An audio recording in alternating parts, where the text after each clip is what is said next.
નમસ્કાર વિદ્યાર્થી મિત્રો, ચાલો આજે આપણે જે ગયા વખતનું ગણતરીઓ જે ખૂબ જ અગત્યની ગણતરીઓ હતી એ બાકી હતી એ આજે આપણે પૂરી કરી લઈએ. આપણે ધાર કેટલી હોય એકમ કોષની, એના ફલકનો વિકર્ણ કેટલો હોય અને એના ઘનનો વિકર્ણ કેટલો હોય એ આદિમ ઘનમાં ચેક કરવાનું છે, અંતઃ કેન્દ્રિત ઘનમાં ચેક કરવાનું છે અને ફલક કેન્દ્રિત ઘનમાં ચેક કરવાનું છે. જો વિદ્યાર્થી મિત્રો ખાસ એક તમને સૂચના કહી દઉં કે ભાઈ આ જે છે ને પોર્શન મોસ્ટ આઈએમપી પોર્શન છે. આમાંથી JEE અને નીટ જેવી જે મોટી એક્ઝામો છે એના પ્રશ્નો પણ અહીંથી જ આમાંથી નીકળતા હોય છે મોટા ભાગના. એટલે તમારે આ થોડુંક ધ્યાન આપીને સમજવાનું છે, બરાબર. સાવ સહેલી વસ્તુ, તમને આઈડિયા ક્લિયર હોવો જોઈએ. આદિમ ઘન તો ખાલી ખૂણા ઉપર ઘટક કણો આવેલા છે. ક્યાં આવેલા છે? ખૂણા ઉપર. તો તમને બતાવું તો ભાઈ આ આદિમ ઘન છે, આ આદિમ ઘન ખૂણા ઉપર ઘટક કણો આવેલા છે. આમાંથી મેં ખાલી આ બે બતાવ્યા છે. એક અહીંયા ગોળો આવેલો છે, એક અહીંયા ગોળો આવેલો છે. બે ક્યાં સ્પર્શે છે? તો ધાર ઉપર અહીંયા સ્પર્શે છે, બરોબર. તો ધાર કેટલી થાય? તો એક ત્રિજ્યા આ ગોળાની થાય, એક ત્રિજ્યા આ ગોળાની થાય, બે ત્રિજ્યા ભેગી કરો એટલે 2r. તો જે 2r છે એ થઈ ગઈ આખે આખી એકમ કોષની ધાર, એને સંજ્ઞા કહેવાય એ. તો ભાઈ અહીંયા એકમ કોષની ધાર કેટલી? તો ધાર એ બરાબર 2r. 2r કઈ રીતે આવ્યા? તો એક ત્રિજ્યા આની, એક ત્રિજ્યા આની, બે ત્રિજ્યા ભેગી કરી એટલે એકમ કોષની થઈ ધાર. હવે બીજું છે ફલકનો વિકર્ણ. તો આ છે ફલકનો વિકર્ણ, અહીં દર્શાવ્યો છે. ફલકનો વિકર્ણ છે આ કેટલો થાય? તો ફલકનો વિકર્ણ તમને ખબર છે, આ એકમ કોષની ધાર એ, આ એકમ કોષની ધાર એ, આ કાટખૂણો. તો પાયથાગોરસનું પ્રમેય લગાડો. તમે 10મા 9મા 10મા ધોરણમાં ભણી ગયા, બરાબર. પાયથાગોરસનું પ્રમેય કે ભાઈ વિકર્ણનો વર્ગ, તો આ એનો વર્ગ વત્તા એનો વર્ગ એટલે 2a વર્ગ. વિકર્ણનો વર્ગ બરાબર 2a વર્ગ. તો વિકર્ણ બરાબર તો √2a. હા, તો આ તમારે યાદ રાખવાનું છે કે ભાઈ વિકર્ણ બરાબર કેટલું હોય? તો √2a ફલકના વિકર્ણ માટે. યાદ રાખજો, આ છે શું? √2a ફલકનો વિકર્ણ છે. આ દર્શાવ્યો છે એ કયો વિકર્ણ છે? તો ઘનના સામસામેના ખૂણાને જોડતો વિકર્ણ, એટલે કે ઘનનો વિકર્ણ છે. એ કેટલો થાય? તો એ પણ પાયથાગોરસના પ્રમેયથી મળે. આ એ, આ ફલકનો વિકર્ણ √2a, આ એ, આ √2a, આ કાટખૂણો આવે અહીંયા. તો આ કેટલો થશે? તો એ થાય √3a.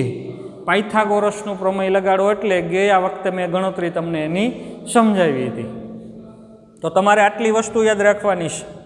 એકમ કોષની ધાર એ બરાબર આટલી, પછી એકમ કોષના ફલકનો વિકર્ણ થાય હંમેશા √2a.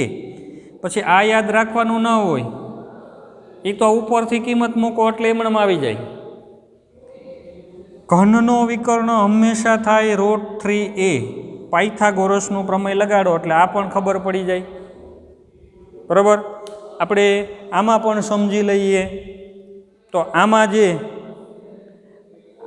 આ છે, આ એ ફલકનો વિકર્ણ છે, √2a થાય.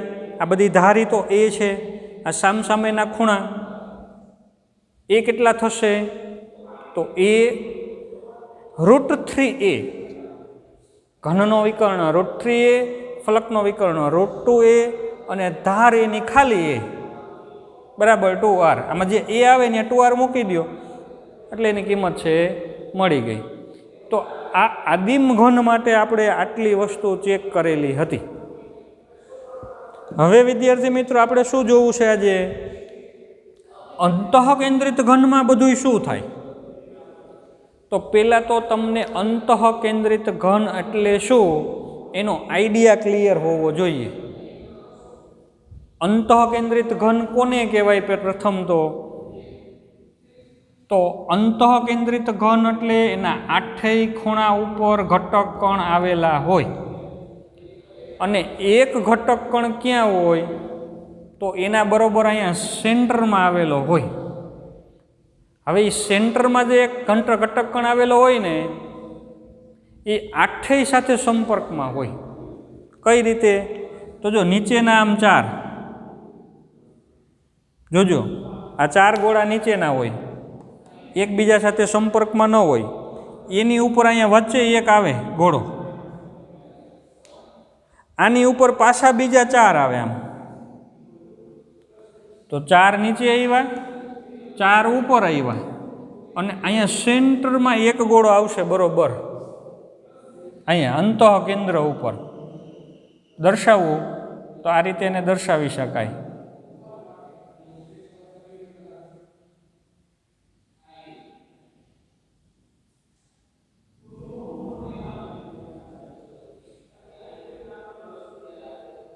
બરાબર? તો આ એક ગોળો છે એ બરોબર ક્યાં આવેલો છે? અંતઃકેન્દ્ર ઉપર એક ગોળો છે આવેલો છે.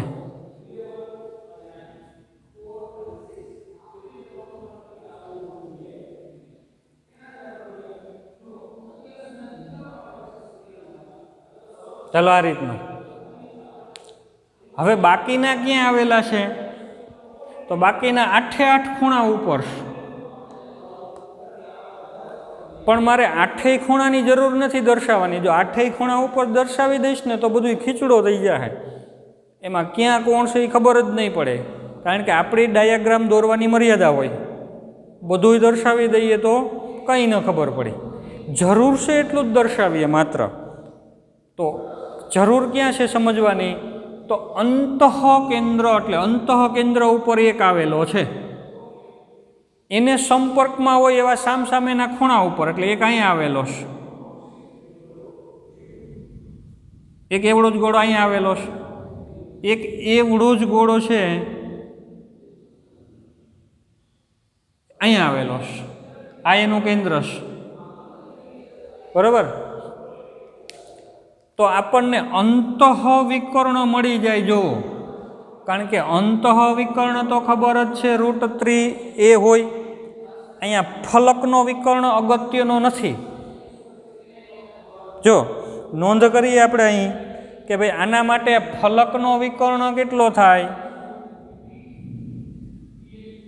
ફલકનો વિકર્ણ તો આ a હોય, આ a હોય, તો ફલકનો વિકર્ણ તો √2a જ થાય. પણ અહીં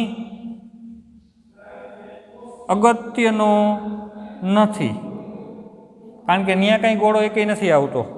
તો ફલકનો વિકર્ણ √2a થાય, પણ એના ઉપરથી આપણને કંઈ ધારની ખબર ન પડી.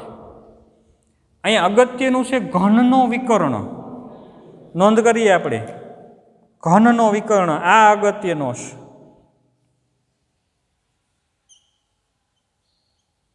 ઘનનો વિકર્ણ, તો ઘનનો વિકર્ણ તો ખબર જ છે, કોઈ પણ ઘન હોય એનો વિકર્ણ થાય હંમેશા √3a. પણ એના બરાબર કેટલા થશે જોવો જોઈએ. આ ખાસ અગત્યનું. જો આ √3a છે, ખાસ ધ્યાન રાખજો. અહીંયા √3a કેટલી ત્રિજ્યાનો સરવાળો છે? તો એક ત્રિજ્યા આ ગોળાની, એક ત્રિજ્યા આની થઈ, બે ત્રિજ્યા થઈ, અને આની એકલાની બે ત્રિજ્યા આવશે, કારણ કે આનો આખો વ્યાસ. ટોટલ કેટલી ત્રિજ્યાનો સરવાળો થયો જુઓ. તો ભાઈ ટોટલ ઘનનો વિકર્ણ √3a બરાબર ટોટલ 4r, 4 ત્રિજ્યાનો સરવાળો થયો. તો આમાંથી a ને સૂત્રનો કરતા બનાવવું તો a બરાબર આ √3 ને આના છેદમાં જવા દઉં તો 4/√3r. તો આ a મળી ગયો. અહીંથી જો અહીંયા ઉપર લખું તો a બરાબર 4/√3 4/√3 r થયું। તો આ ધાર થઈ, એકમ કોષની ધાર આટલી થાય 4/√3 r। કેના ઉપરથી મેળવી? તો જે આ ઘનનો વિકર્ણ જાણતા હતા ને એની ઉપરથી આપણે આની ઉપરથી આ મેળવી લીધી। આદિમ ઘન હોય તો ધાર એ બરાબર 2r જ થાય, પણ અંતઃકેન્દ્રિત ઘન હોય તો ગોળાઓ વચ્ચે જગ્યા રહેતી હોય, જો આમ છે આમ, આ અહીંથી તો આ એક r આ બીજી r, તો ખાલી 2r ન થાય, આ વચ્ચે જગ્યા રહી ગઈ, તો ધાર કેટલી થાય? આ ધાર એ બરાબર 4/√3 r। આ ખૂબ જ અગત્યની કિંમત છે, તમારે યાદ રાખવાની છે। કઈ રીતે શોધી? તો અંતઃકેન્દ્ર ઉપર ગોળો આવેલો છે એટલે અંતઃવિકર્ણ કહેવાય, અને ઘનનો વિકર્ણ કહેવાય, અથવા બીજું નામ યાદ રાખજો, ઘનનો અંતઃવિકર્ણ પણ કહેવાય આને, અંતઃવિકર્ણ। તો અંતઃવિકર્ણ આપણે જાણીએ √3 એની કિંમત મૂકી દીધી, તો 4 ત્રિજ્યાનો સરવાળો છે ભાઈ, તો 4 ત્રિજ્યા એટલે 4r, તો એમાંથી એને સૂત્રનો કરતા બનાવ્યો તો આપણને 4/√3 r છે એ મળી જાય છે। હવે એવી જ રીતે આપણે જોવું છે અહીં ફલક કેન્દ્રિત ઘનમાં શું થાય। ફલક કેન્દ્રિત ઘન હોય તો એમાં શું થતું હશે વળી? તો આપણે જોઈએ, આ છે એની ધાર એ,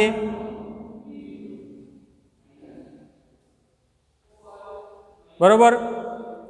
તો આપણે લઈ લઈએ ભાઈ એકમ કોષની ધાર બરાબર એ, પણ એના બરાબર કેટલા આવશે? કેટલી ત્રિજ્યા કરીએ તો એની ધાર મળે? તો એના માટે તો પહેલાં આપણે એની ફલક કેન્દ્રિતની રચના શું છે એ સમજવી પડે। મેં ગયા વખતે પણ તમને કીધું હતું કે ભાઈ આપણે જૂનું છે એ ખૂબ તાજું રાખવું પડશે, જૂનું ભણેલા। તો જુઓ ભાઈ, ફલક કેન્દ્રિત ઘન છે તો એમાં ગોળાઓ ક્યાં આવેલા હોય વિચારો। એક મોડલ છે તમને બતાવું ફલક કેન્દ્રિતનું, તો આ રીતનું હોય છે ભાઈ, કે બધાય ખૂણા ઉપર ઘટકણ હોય ને એક ફલકના કેન્દ્રમાં પણ હોય। જુઓ આ રીતે ખૂણા ઉપર ફલકના કેન્દ્રમાં, બધાય ખૂણા ઉપર, અને એક ગોળો ફલકના કેન્દ્રમાં હોય આમ। હવે જે કેન્દ્રનો ગોળો છે આમેય ટચમાં આવતો હોય ને આમેય ટચમાં આવતો હોય, તો અહીં આપણે ગોળાઓ છે એ ક્યાં આવેલા હોય છે એ દર્શાવવા પડે। તો જુઓ, ગોળાઓ છે એ ખૂણા ઉપર છે અને ફલકના કેન્દ્રમાં, 6 ફલકના કેન્દ્રમાં છે, પણ આપણે બધાયની જરૂર નથી, આપણે તો માત્ર ને માત્ર ખાલી એક ફલકનો ગોળો છે એ દર્શાવીએ। તો અહીં બરાબર આ થશે ફલકનું કેન્દ્ર, 6 ફલકના કેન્દ્રમાં ગોળો આવેલો છે, પણ આપણે 6 દર્શાવવા નથી, માત્ર એક જ દર્શાવવું છે તો જ સમજી શકીશું। તો અહીં એક ગોળો છે એ હું રજૂ કરું તો આ રીતે, હવે એક ગોળો છે એ ફલકના કેન્દ્રમાં આવેલો છે, એટલે તો નામ છે ફલક કેન્દ્રિત ઘન। હવે તો 6 ફલકના કેન્દ્રમાં છે, પણ આપણે એક જ દર્શાવ્યો છે। બાકીના ક્યાં છે? તો બાકીના બધાય ખૂણા ઉપર છે, પણ મારે બધાય નથી દર્શાવવા, મારે તો ખાલી 2 ખૂણા જ દર્શાવવા છે। એક આ ખૂણે આવેલો છે, એક એની અહીંયા સામેના ખૂણે આવેલો છે, તો એ બંનેને દર્શાવવું હું।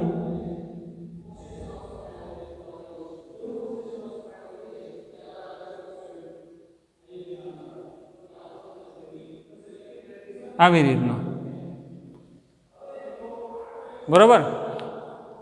તો આ જે દોરું ને એ ફલકનો વિકર્ણ થશે, આ છે એ શું થશે? ફલકનો વિકર્ણ થયો। તો અહીંયા ફલકનો વિકર્ણ અગત્યનો છે, જોજો, ફલકનો વિકર્ણ તો ફલકનો વિકર્ણ તો આપણે ગણતરી કરી જ લીધી હતી પાયથાગોરસના પ્રમેય મુજબ, આ એ હોય તો આ √2a થાય. તો ફલકનો વિકર્ણ હંમેશા અહીંયા કેટલો થશે? તો ભાઈ √2a. પણ જુઓ જઈને √2a એટલે કેટલી ત્રિજ્યાનો સરવાળો છે? એમાં કેટલી ત્રિજ્યા છે આવેલી છે? તો એક ત્રિજ્યા, આ ગોળાની એક ત્રિજ્યા, તો બે છેડાના જે ગોળા છે ખૂણાની એની એક ત્રિજ્યા આવે, અને જે વચ્ચેનો ગોળો છે એનો આખો વ્યાસ એટલે એની 2 ત્રિજ્યા, તો ટોટલ 4 ત્રિજ્યા થઈ. તો અહીં શું થશે ભાઈ? ફલકનો વિકર્ણ તો 4 ત્રિજ્યાનો સરવાળો 4r છે. √2a બરાબર તો 4r થવાના. તો આમાંથી બનાવો a ને સૂત્રનો કરતા a, તો a બરાબર શું થવાનું? √2 આના છેદમાં જાય તો 4/√2r. 4/√2r, 4 એટલે કે 2 × 2, તો છેદ ઉડાડીએ ને, ફાઇનલ વધે ધાર a બરાબર 2√2r. તો આ ફાઇનલ એ મળી ગયા. આ કિંમત અહીંયા મૂકું 2√2r. બરાબર. તો શું કર્યું આપણે? અહીંથી ફલકના વિકર્ણ ઉપરથી આ કિંમત છે એ મેળવી લીધી. તો આ થઈ એકમ કોષની ધાર. શેના ઉપરથી મેળવી? ફલકના વિકર્ણ ઉપરથી. અહીંયા એકમ કોષની ધાર મળી ગઈ. શેના ઉપરથી મળી? તો ઘનના વિકર્ણ ઉપરથી, અંતઃ વિકર્ણ ઉપરથી. એ અગત્યનું હતું. અહીંયા અંતઃ વિકર્ણ અગત્યનો નથી. અંતઃ વિકર્ણ √3a જ થાય. હજી ગણતરી કરવી હોય તો ભાઈ અહીં અંતઃ વિકર્ણ કેટલો થતો હશે? તો એ √3a થાય. પણ અહીંયા એ અગત્યનો નથી.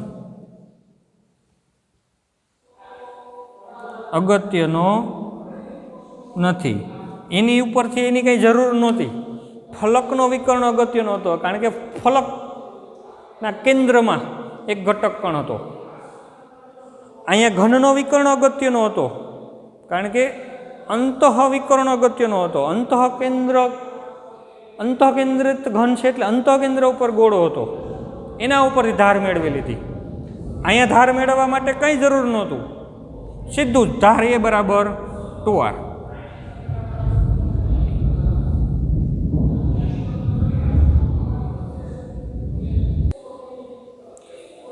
તો વિદ્યાર્થી મિત્રો, આ જે છે ને આદિમ ઘન માટે એની ધાર, એના ફલકનો વિકર્ણ તો √2a, એના ઘનનો વિકર્ણ તો √3a. આ એક નોંધ તમે તો કરેલી જશે ગયા વખતની, બરાબર? એ વ્યવસ્થિત છે. એવી જ રીતે અંતઃકેન્દ્રિત ઘન માટે એની ધાર કેટલી થાય? એના ફલકનો વિકર્ણ તો √2a જ થાય, આની જેમ જ, કારણ કે ઘન જ છે બધાય. એનો ઘનનો વિકર્ણ તો √3a થાય. પણ એના બરાબર શું થાય એ દરેકમાં જુદું જુદું થાય, બરાબર?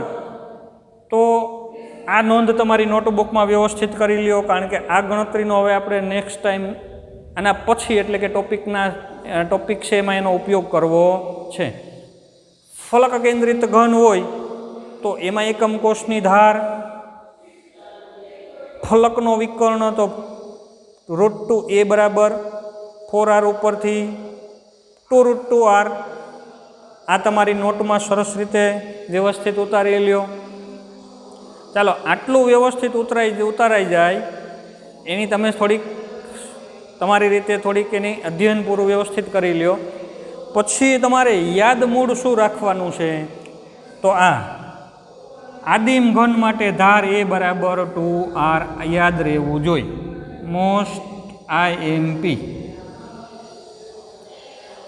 અંતઃકેન્દ્રિત ઘન હોય તો ધાર a બરાબર શું થાય? તો 4/√3r. મોસ્ટ IMP વેલ્યુ યાદ રાખવાની છે. ફલક કેન્દ્રિત ઘન હોય તો ધાર a બરાબર શું થાય? તો 2√2r. આ મોસ્ટ આઈએમપી વેલ્યુ આ તમારે યાદ રાખવાની છે, 3 એ 3. બાકી બધુંય ભૂલી જાવ હવે, બરાબર. માત્ર ખાલી શું યાદ રાખો, તો ભાઈ આદિમ ઘન હોય તો ધાર A બરાબર 2R, 2 ત્રિજ્યાનો સરવાળો. એકમ કોષની ધાર અંતઃકેન્દ્રિત માટે હોય તો અંતઃકેન્દ્ર વિકર્ણ વિચારવાનો, √3a વાળો. √3a બરાબર 4R, એટલે કે 4/√3R થાય. √3 એના છેદમાં આવી જાય તો એ વધે ખાલી. √3a બરાબર 4 હતું, અહીંથી છેદમાં વહી ગયું તો a બરાબર 4/√3R. 4/√3R. ફલક કેન્દ્રિત હોય તો 4/√2R. આમાં 4/√3R હતું, આમાં થાય 4/√2R. વધુ સાદું રૂપ આપીએ તો 2√2R. તો 3 વેલ્યુ છે ને એ તમારે યાદ રાખવાની છે. ફરીથી એકવાર કહું છું, 3 વેલ્યુ. a બરાબર 2R આદિમ, a બરાબર 4/√3R. જોજો 4/√3R એટલી ત્રિજ્યા, એટલે આની ધાર થઈ અંતઃકેન્દ્રિતની.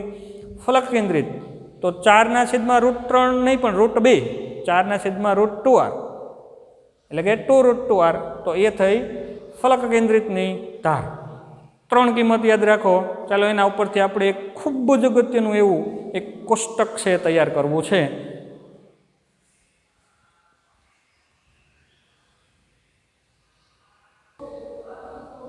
ચાલો વિદ્યાર્થી મિત્રો, તો અહીં એક જે કોષ્ટક છે એવું કોષ્ટક તમારે ડ્રો કરવાનું છે. મોસ્ટ આઈએમપી એવું કોષ્ટક છે ગણતરીઓ માટે, કારણ કે દાખલાઓ છે એ આ કોષ્ટક ઉપર આધારિત હોય છે. એટલા માટે તમારે આ ખૂબ જ અગત્યનું એવું કોષ્ટક છે એ તૈયાર કરવાનું છે. ક્રમ અહીંયા આપણે આપશું ક્રમ 1 2 3. અહીંયા એકમ કોષ આદિમ, અંતઃકેન્દ્રિત, ફલક કેન્દ્રિત એકમ કોષ કયા કયા છે, એની ધાર કેટલી હોય અહીંયા લખશું. ધાર ઉપરથી એકમ કોષનું કદ લખશું. એકમ કોષમાં કેટલા પરમાણુ એની સંખ્યાની નોંધ કરીશું. અને અહીં જે ચોથી કોલમ છે એમાં કુલ પરમાણુઓનું કદ કેટલું એ આપણે નોંધ છે કરીશું. ચાલો તો આ રીતનું પહેલાં કોષ્ટક ડ્રો કરો, પછી આપણે એની અંદર બધી માહિતી છે એ ફિલઅપ કરીએ.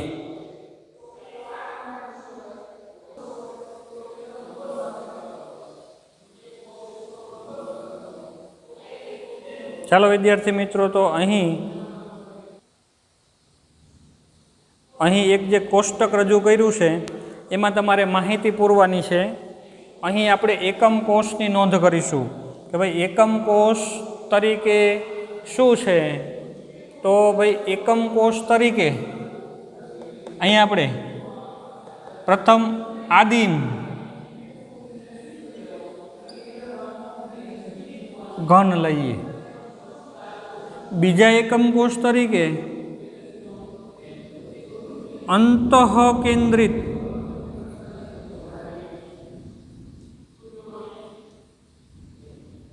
ઘન લઈએ. બરાબર, આ લીધું છે આદિમ ઘન, અંતઃકેન્દ્રિત ઘન. અને આ છે લઈએ તો ભાઈ ફલક કેન્દ્રિત ઘન.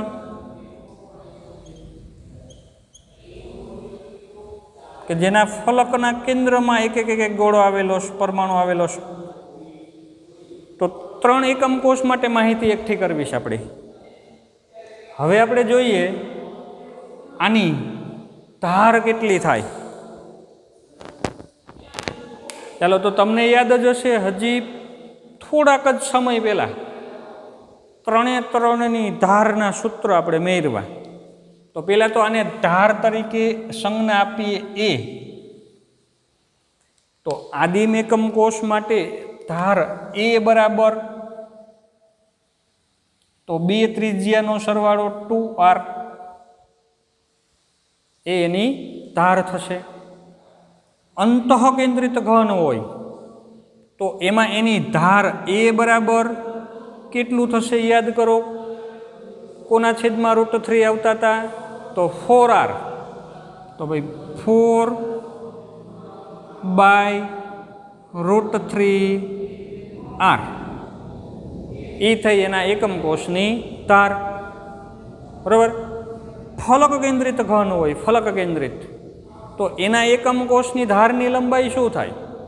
તો એના એકમ કોષની ધાર એ બરાબર કેટલી થાય?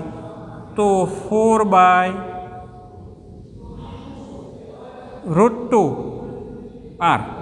આનું સાદુરૂપ આપીએ તો 2√2r. બેમાંથી જે કિંમત યાદ રહે એ તમે રાખી શકો. તો વિદ્યાર્થી મિત્રો, આ થઈ ગઈ દરેકની ધાર આપણે મેળવેલી જ હતી. આદિમ એકમ કોષ માટે ધાર એ બરાબર 2r, કારણ કે એના બે પરમાણુઓ અહીંયા આપણે જોયું હતું કે આ બંને ધાર ઉપર સ્પર્શે તો ધાર એટલે આની ત્રિજ્યા નાની ત્રિજ્યા બંનેનો સરવાળો. અંતઃકેન્દ્રિત ઘનમાં બંને આમ જુદા હોય, પણ એ અંતઃકેન્દ્ર ઉપર એક બરોબર સ્પર્શે છે, એટલે અંતઃકેન્દ્ર એટલે અંતઃવિકર્ણ. √3 અહીંયા મૂકો તો √3a બરાબર 4r, 4 ત્રિજ્યાનો સરવાળો. તમારે આમ જ યાદ રાખવાનું, √3a બરાબર 4 ત્રિજ્યાનો સરવાળો. એના ઉપરથી એની ધાર એ બરાબર 4/√3r. ફલક કેન્દ્રીમાં ફલકનો વિકર્ણ, આ 2 અહીંયા મૂકો તો √2a એટલે ફલકનો વિકર્ણ. √2a બરાબર 4 ત્રિજ્યા 4r. આમાં √3a બરાબર 4 ત્રિજ્યા, આમાં √2a બરાબર 4 ત્રિજ્યા. અહીંથી 2 કાઢો, સાદુરૂપ આપો તો a બરાબર 2√2r. તો આ કિંમત તમારે યાદ રાખવાની છે. ગમે ત્યારે જરૂર પડે તમને ખબર હોવી જોઈએ. હું એમ કહું ભાઈ ફલક કેન્દ્રિત ઘન, બરાબર, તો a બરાબર 2√2r. અંતઃકેન્દ્રિત ઘન તો a બરાબર 4/√3r. આવી રીતે. હવે વાત થઈ એકમ કોષનું કદ. તો કોઈ પણ એકમ કોષ હોય, ધારો કે આ સમઘન છે, આનું કદ જોતું હોય તો આની લંબાઈ ગુણ્યા આની પહોળાઈ ગુણ્યા આની ઊંચાઈ, એટલે તમને ખબર જ છે ભાઈ એનું ઘનફળ મળે, એનું કદ મળે. લંબાઈ છે એ, પહોળાઈ છે એ, ઊંચાઈ છે એ, કારણ કે ઘન છે સમઘન. તો એકમ કોષનું કદ જોતું હોય તો સાવ સહેલું, એનો ઘન. એટલે એનો ઘન કરી નાખો એટલે શું થાય? એકમ કોષનું કદ મળી જાય તમને. આદિમ ઘન એકમ કોષ હોય તો એનું કદ કેટલું થાય? તો સાવ ઇઝી. એનું કદ કેટલું થશે? તો 2r છે, બરાબર, 2r એનો ક્યુબ.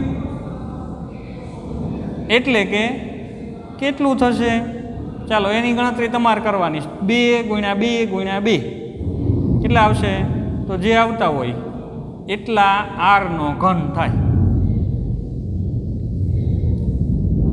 આનું જોતું હોય તમારે તો 4/√3 કરવા પડે.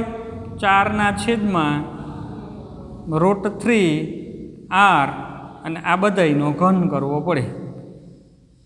તો જે જવાબ આવે એટલા આર ઘન થાય.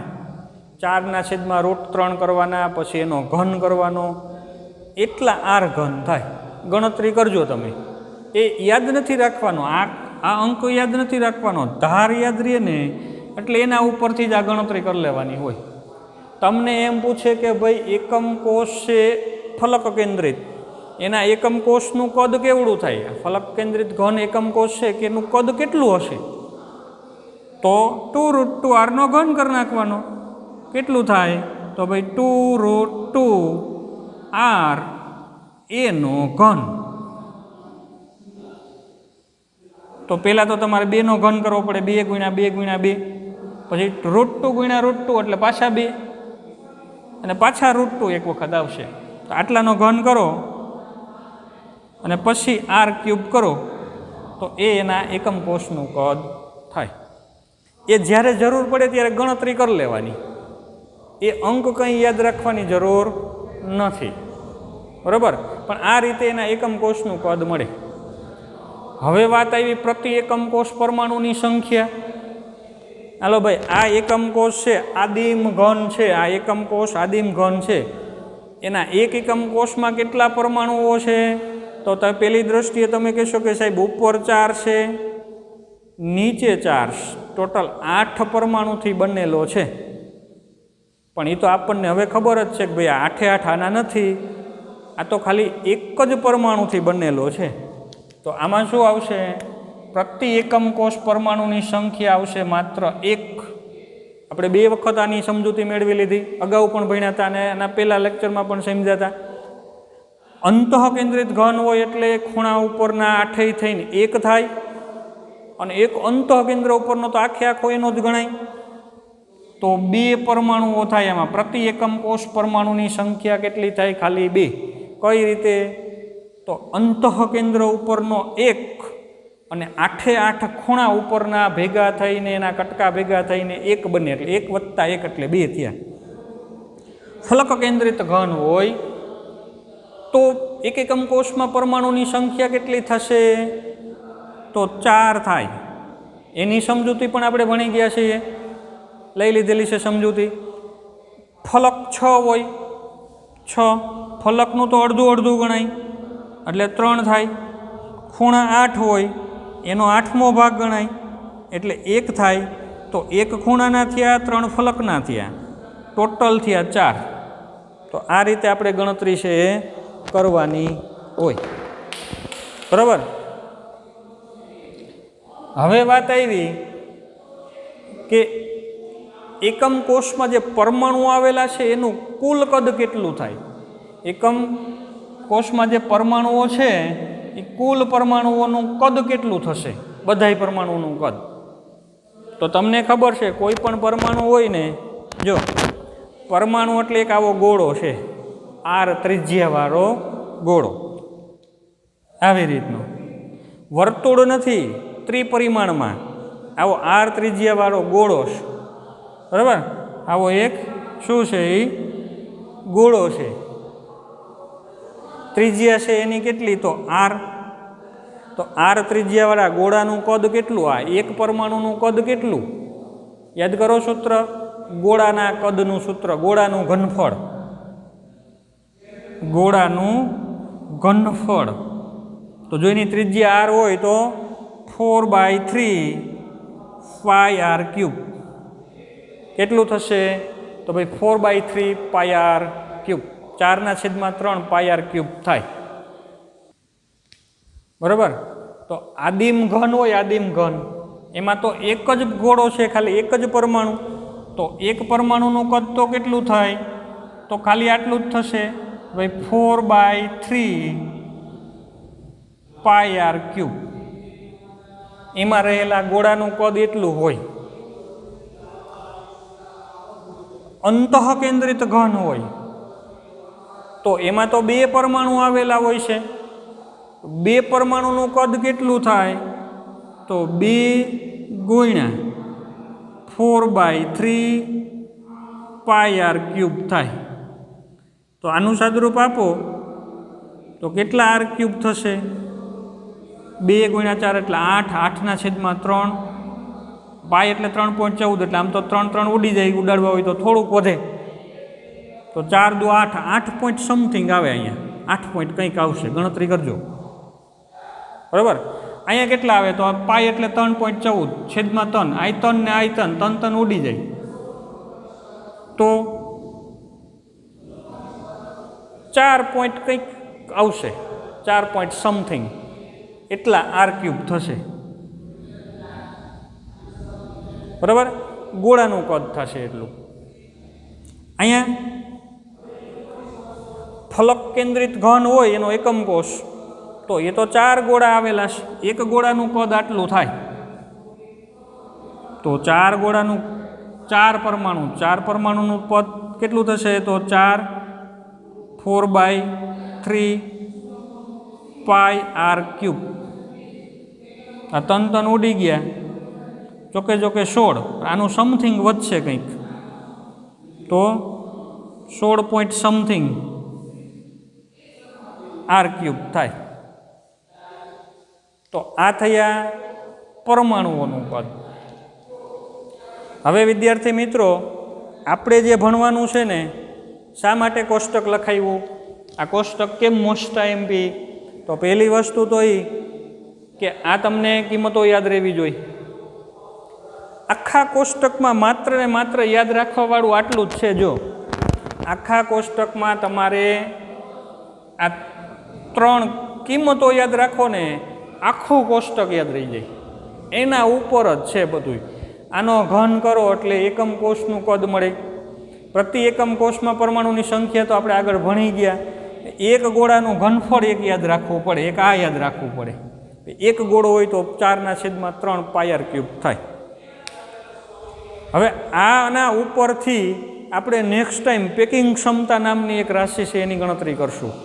પેકિંગ ક્ષમતા શું બતાવે છે કે આખો એકમ કોષનું કદ આટલું છે, પણ એમાં જે ગોળાઓ અંદર છે ને એનું કદ એટલું જ ઓછું છે થોડું. તો ગોળાઓ વચ્ચે ફીસોફીસ નથી થઈ જતા, વચ્ચે પોલાણ રહી જાય છે. એ પોલાણ કેટલા ટકા રહી જાય છે, કેટલા ટકા જગ્યા રોકે છે, એ પેકિંગ ક્ષમતા કહેવાય એનો આપણે નેક્સ્ટ ટાઈમ અભ્યાસ કરવો છે. પણ એના માટે તમારે આ કોષ્ટક છે તૈયાર કરવાનું છે. આ કોષ્ટક આવડતું હશે ને એટલે તમે 50 થી 60% પાઠ કમ્પ્લીટ કરી લીધેલો છે એટલું સમજી જાજો. JEE અને નીટના 50% દાખલાઓ તમે તૈયાર કરી લીધા છે.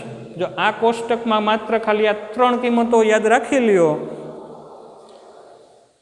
આ યાદ રાખી લ્યો, એક ગોળાનું કદ યાદ રાખી લ્યો, આટલું ખાલી યાદ રાખો, JEE અને નીટ માટેનું 50% ઉપરનું તમે જે એનું જે છે ટૂંકમાં મટીરિયલ કંઈ આપણે અભ્યાસક્રમમાં સમાવિષ્ટ એવી આ બાબતો છે એ 50%થી ઉપર તમે છે કમ્પ્લીટ કરી લીધેલી એવું સમજી શકો.